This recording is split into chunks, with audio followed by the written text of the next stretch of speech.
First on report. ADGP MR Ajith കുമാറിന്റെ വിവാദ ശബരിമല ദർശനത്തിൽ നിർണായക CCTV ദൃശ്യങ്ങൾ DGPക്ക് കൈമാറി പത്തനംതിട്ട SP. ADGPയുടെ ട്രാക്ടർ യാത്ര നടത്തുന്ന ദൃശ്യങ്ങളാണ് കൈമാറിയത്. യാത്രയുടെ വിശദാംശങ്ങൾ ഉൾപ്പെടുത്തിയുള്ള റിപ്പോർട്ടും SP സമർപ്പിച്ചിട്ടുണ്ട്. ശനിയാഴ്ചയാണ് ചരക്ക് നീക്കത്തിന് മാത്രം അനുവാദമുള്ള ട്രാക്ടറിൽ അജിത് കുമാർ നിയമവിരുദ്ധമായി യാത്ര ചെയ്തത്. യാത്രയിൽ സ്വമേധയാ സ്വീകരിച്ച ഹർജി ഇന്ന് ഹൈക്കോടതി പരിഗണിക്കും. റോഷിപാലും ശ്യാം ദേവരാജും ചേരുന്നുണ്ട്.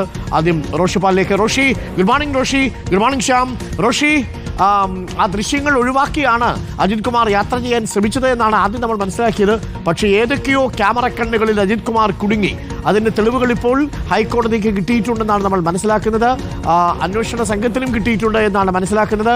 കാര്യം ഗുരുതരമാണ്, അല്ലേ?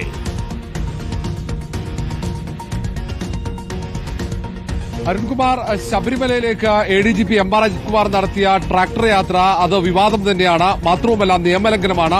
ഇത് ചൂണ്ടിക്കാണിച്ച ശബരിമല കമ്മീഷണർ തന്നെ ഹൈക്കോടതിക്ക് റിപ്പോർട്ട് സമർപ്പിച്ചിട്ടുണ്ട്. അത് ഇന്ന് ഹൈക്കോടതി പരിഗണിക്കുന്നുണ്ട്. അതിന് തൊട്ടു പിന്നാലെ തന്നെയാണ് പോലീസ്, പത്തനംതിട്ട SP പോലീസ് മേധാവിക്ക് ഇത് സംബന്ധിച്ച് റിപ്പോർട്ട് നൽകിയത്. പോലീസ് മേധാവി റവണ ചന്ദ്രശേഖരൻ ഈ യാത്രാ വിവാദം അത് വാർത്തയായതിന് തൊട്ടു പിന്നാലെ തന്നെ റിപ്പോർട്ട് നേടിയതാണ്. ആ റിപ്പോർട്ടിനൊപ്പം തന്നെ ഈ വീഡിയോ ദൃശ്യങ്ങൾ, ട്രാക്ടറിൽ MR അജിത് കുമാർ ശബരിമലയിലേക്ക് പോകുന്ന ദൃശ്യങ്ങൾ കൂടി നൽകിയിട്ടുണ്ട് എന്നാണ് അറിയാൻ കഴിയുന്നത്.